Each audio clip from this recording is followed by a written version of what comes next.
आज है दूसरा दिन। 500 रुपए का ही तेल काफी रहेगा मुझे। बस मुझे इस बाइक को ट्रैफिक पुलिस वालों से बचा बचा कर चलानी है। और बरसात इतनी ज्यादा होती जा रही है कि जहाँ पर मैं खड़ा हूँ वहाँ पर भी बरसात का पानी आता जा रहा है। उसी झूले पर चलकर झूलना है। यहाँ से सारी दुकान छोटी छोटी सी लग रही है और सब कुछ छोटा छोटा सा लग रहा है। बहुत ही ज्यादा डर रहे हैं। तो कैसे हो दोस्तों? मैंने वीडियो स्टार्ट तो कर दी, लेकिन इस टाइम मुझे आ रहे हैं आलस्य। तो इस आलस्य को दूर करने के लिए हम नहाने चलते हैं। तो सबसे पहले हम ये तौलिया लेंगे।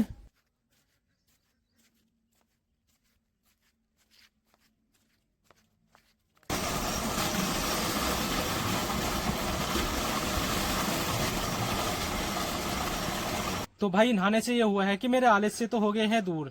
अब मैं सोच रहा हूँ कि कहीं घूम के आऊँ। सबसे पहले अपनी बाइक की चाबी लूंगा। तो भाई ये है मेरी एम्पोला की चाबी और वो खड़ी मेरी एम्पोला सामने।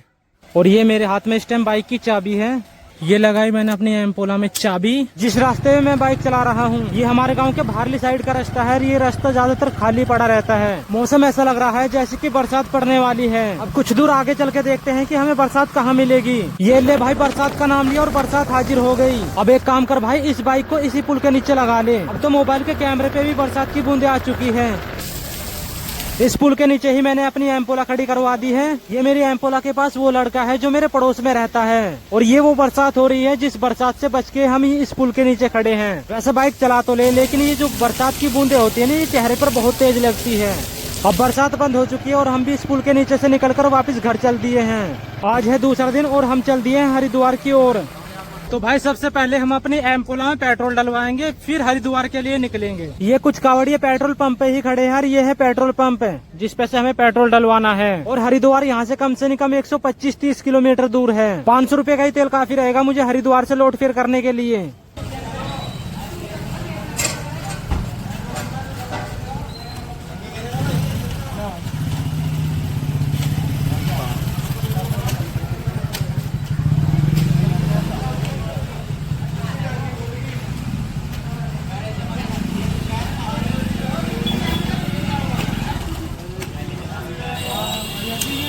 भाई बाइक में तेल तो डलवा लिया है। अब चलते हैं बाइक का चेन टाइट करवाने।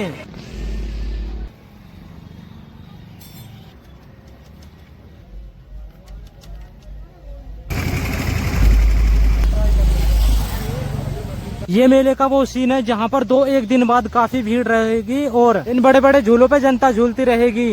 ये भोलेनाथ के मंदिर का गेट है और मंदिर के गेट के बाहर ये मेले की कुछ दुकानें लग रही हैं, जिन दुकानों पर आज कुछ भी भीड़ नहीं है, लेकिन 2-1 दिन बाद यहाँ पर काफी भीड़ रहेगी और इस झूले पे भी जनता झूलती रहेगी। और ये मेरी एम्पोला है। मेरी एम्पोला के पास आज कुछ भी भीड़ नहीं है। अब मैं अपनी एम्पोला से ही जा रहा हूँ हरिद्वार। कहीं मेरी एम्पोला को कोई ट्रैफिक पुलिस वाला सीज ना कर दे, क्योंकि मेरी एम्पोला के 15 साल कंप्लीट हो चुके हैं और इस बाइक को 15 साल कंप्लीट करे हुए 5-6 दिन हो गए हैं। अब बस मुझे इस बाइक को ट्रैफिक पुलिस वालों से बचा बचा कर चलानी है। और फिर हरिद्वार से आने के बाद मैं ये कोशिश करूंगा कि अपनी एम्पोला की 5 साल तक और डेट बढ़वा दूं। बस मेरी एम्पोला को कोई ट्रैफिक पुलिस वाला सीज ना कर दे। वैसे ट्रैफिक पुलिस वाले आज बाइकों के मुश्किल ही चालान काटेंगे, क्योंकि आज इतनी सारी बाइकें हैं। ट्रैफिक पुलिस वाले कहाँ तक चेकिंग करेंगे इतनी सारी बाइकों की। अरे भाई इतने सारे डीजे ही डीजे, वो भी डाक कावड़ियों के। इस हाईवे के उस साइड वाली लाइन पे तो डाक कावड़ियों के डीजे ही डीजे खड़े हैं। और डीजों के ऊपर आसमान की तरफ देखे तो घने घने बादल हैं। हरिद्वार हमसे 21 किलोमीटर दूर रह गया है।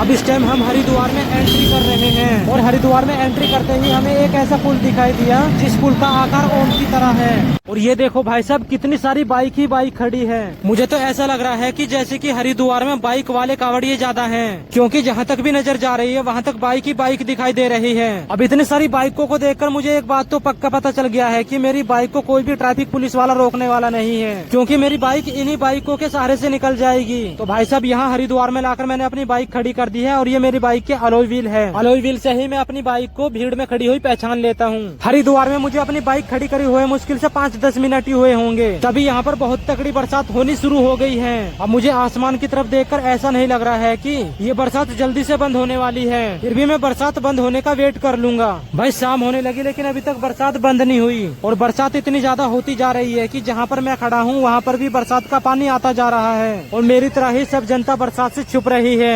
मुझे ऐसा लगता है कि आज बरसात बंद होने वाली नहीं है और बरसात में तो और भी ज्यादा मजा है गंगा स्नान करने का। तो अब चलते हैं गंगा स्नान करने। तो भाई अब मैंने यहाँ पर गंगा स्नान भी कर लिया है।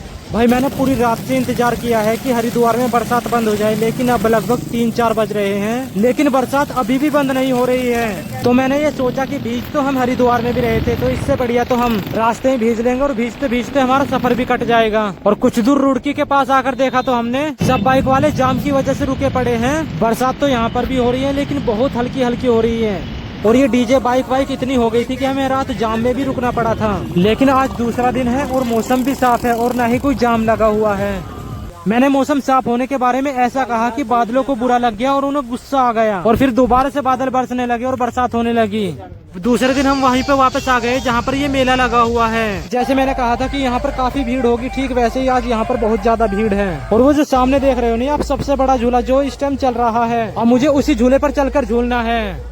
अब मैं इस टाइम सबसे बड़े झूले में बैठा हूँ। अब मुझे ऐसा लग रहा है कि जैसे कि मैं इस मेले को ड्रोन कैमरे से शूट कर रहा हूँ। यहाँ से सारी दुकान छोटी छोटी सी लग रही है और सब कुछ छोटा छोटा सा लग रहा है। मैं आकर तो बैठ गया हूँ इस झूले में, लेकिन मुझे बहुत ज्यादा डर लग रहा है। मेरी हवा भी टाइट हो गई है। अब एक मन तो मेरा ये कर रहा है कि इस झूले में से नीचे उतर जाऊँ, लेकिन जो मैंने 50 रुपए दिए है ना टिकट के, वे पैसे अब मुझे वापस नहीं मिलने वाले हैं। अब बस मेरे पास एक ही रास्ता है कि डर चाहे मुझे अब कितना ही लगे, मुझे अब डरना नहीं है और पक्का मन करके इसी झूले में बैठना है। भाई यहाँ से पूरा मेला तो दिख रहा है लेकिन मेले के उस तरफ जो गांव है ना वो भी साफ साफ दिख रहा है। बस इस झूले में बैठकर जब भी डर लगता है जब झूला ऊपर से नीचे की तरफ आता है।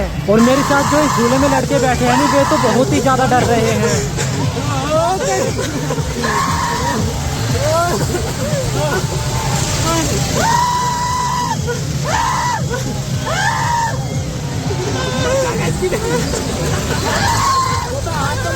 भाई डर तो मुझे भी लग रहा है लेकिन इन्हें देखकर मुझे हंसी आ रही है।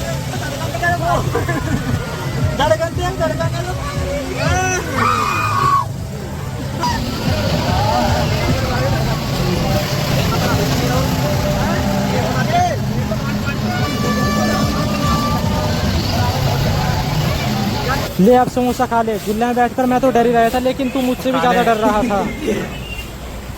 तो भाई साहब ये लाकर मैंने अपनी बाइक खड़ी कर दी है और ये निकाल ली मैंने अपनी बाइक में से चाबी। अब घर वाले कहाँ गए? घर वाले, मम्मी पापा कौन है घर पे? कोई भी नहीं, यहाँ भी कोई नहीं और यहाँ है कोई, यहाँ भी कोई नहीं। अरे कोई है या नहीं? टुच्चा है। टुच्चा कहाँ गए घर वाले? पता है कुछ? ये तो शहंशाह मज़ा ले रहा मतलब स्पेशल होके मज़ा ले रहा है। कहाँ गए घर वाले? कुछ पता है? नहीं पता? इतना घमंड। और भाई पूछ ही ला रहा, घमंड है या वैसे ही है? चल मजे ले, खाट पे बैठा रहे। तो आपको ये वीडियो कैसी लगी आप कमेंट करके बताना। तो मिलते हैं नेक्स्ट वीडियो में, तब तक के लिए नमस्ते।